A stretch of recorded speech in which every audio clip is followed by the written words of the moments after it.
he can't do it regardless. He just can't save her no matter what he does.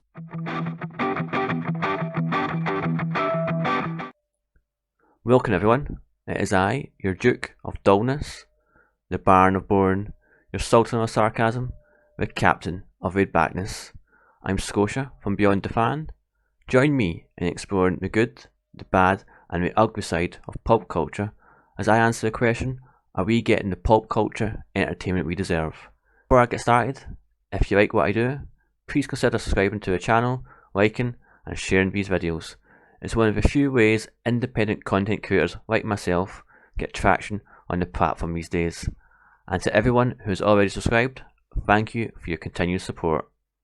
Now on with the video. Welcome everyone to this, my review of What If Episode 4, or as I'll call it, the one with Dark Doctor Strange. Yes, that's right, evil Doctor Strange shows up in this What If episode. What I particularly liked about this episode was it's quite a dark story. It really highlighted for me how the What If mechanic can really deliver an interesting story which stand alone but can also connect into a bigger multiverse. There will be spoilers in this episode, just so you're forewarned. So the premise of this episode is, what if Doctor Strange lost his heart instead of his hands? And by his heart we mean the love of his life. What I found a bit hard to believe, but I'll accept it, is he's driven by the death of the person he loves to the point of going out of his way to go back in time to try and save her, to try and resurrect her. And what I found interesting is when we actually see Doctor Strange in his movie, we do know he has a romantic interest, it's the same person, but we don't quite, I feel, get the sense that this is the love of his life. Although of course, in losing her in the What If episode, it has that impact, but you could argue that motivates him to realise how much he loves her now she's gone, and how much he would do anything to have her back. So she dies in the car crash instead of Strange having his hands hurt.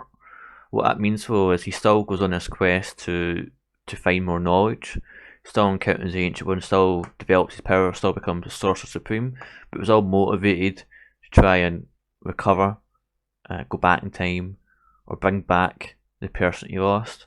Whereas in the movie, it was because of his hands and trying to repair the damage to his hands. In this one, you notice that he very quickly kept through the events of the movie, but you notice he learns things much faster because he's got the actual use of his hands, so perhaps he saw his confidence, he can perform the manoeuvres easily. In the movie, they make the point that just because you don't have your hands, you can still make use of the moves, because you see one person with one arm still able to use both arms effectively, because it's not about the physical hands but more about the mental model of constructing and casting spells. And once Strange realises this, he's able to conduct his magic even despite the use of his hands. So I found that interesting that maybe perhaps this Strange is more powerful. We flash forward 2 years after the events of his film, on the anniversary of the death, and he decides to go back in time to try and fix it, and we get a groundhog situation here where he keeps repeating the same night over and over again, trying to prevent this person from dying, but he can't do it regardless. He just can't save her no matter what he does. So he has difficulty in saving Christine Palmer, who's his love interest, and I found that motivation quite compelling. Once you lose someone that you care about, I can see it, people would do anything to try and bring him back, similar to what happened to Wanda and WandaVision. So he decides obviously that this Groundhog Day situation isn't working. He can't, regardless of what he does, he can't save her. The spirit of the Ancient One showed up to let him know that this death is a fixed point. So what she's basically trying to tell him is there's nothing you can do to change this. She has to die for you to become the Sorcerer Supreme, which I thought was interesting, because obviously if you've watched the film, we know that the opposite's true. She can still survive. She's not even involved in the accident, and she doesn't get killed off. She's alive, and he still becomes the Sorcerer Supreme. He still goes on the same quest to become the powerful Sorcerer Supreme. So even though he tries not picking up, he tries going a different route, tries going to a different place, the universe conspires for her to die no matter what, even if it's a heart attack or a random shooting in a cafe.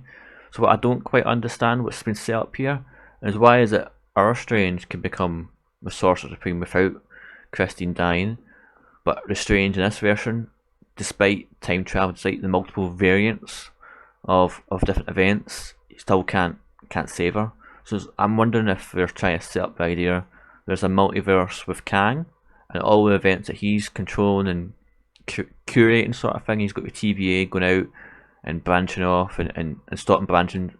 He's got the TVA going out and stopping any branch timelines. So I wonder if he's controlling the main MCU, where we have Strange become Sorcerer Supreme by using the use of his hands, and these other universes we've seen are part of almost like a separate multiverse where Kang's not involved, those constraints are not involved, so we get true freedom of choice for people.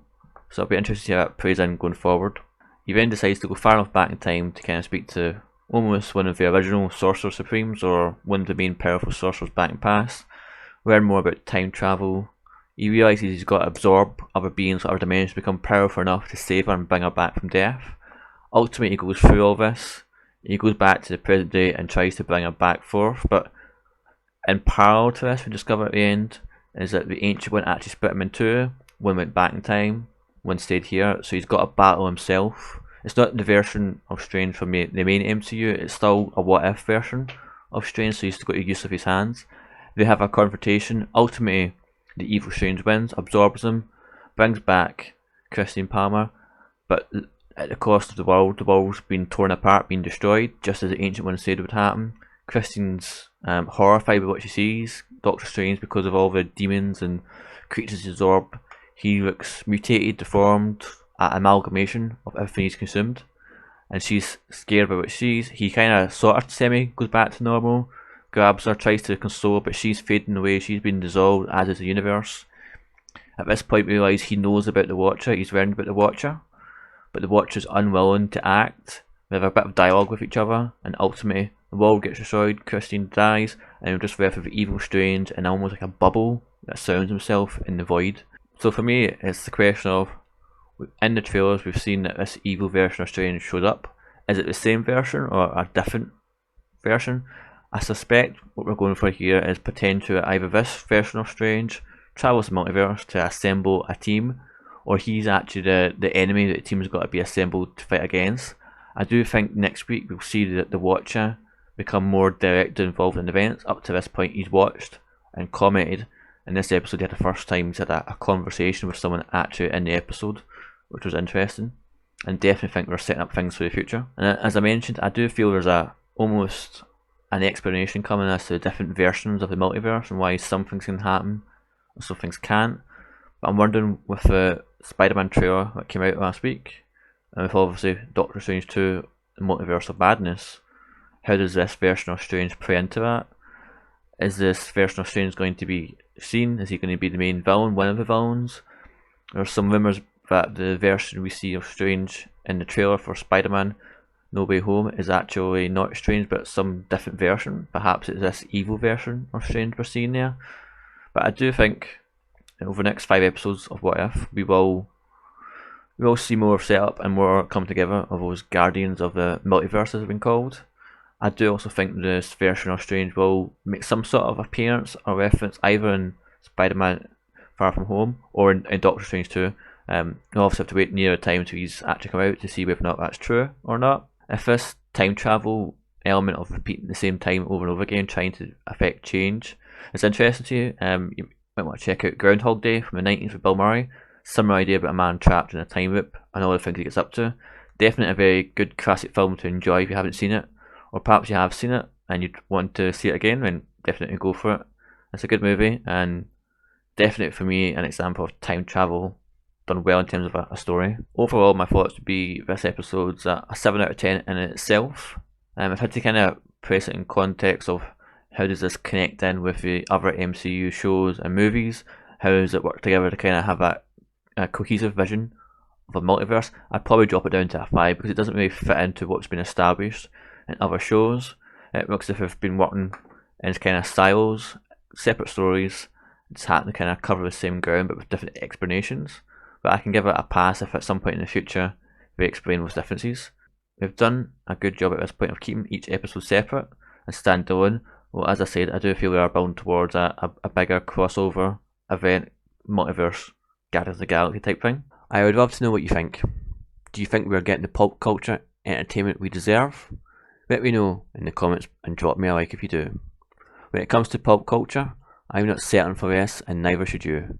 If you want to do more, please watch my other videos or take the next step and start creating your own. We need more independent voices out there creating content. Until next time, have a great day and I'll see you in the next video. If you like what you've heard and want more, please like and subscribe to the channel. If you didn't like what you heard, I thank you for making it this far.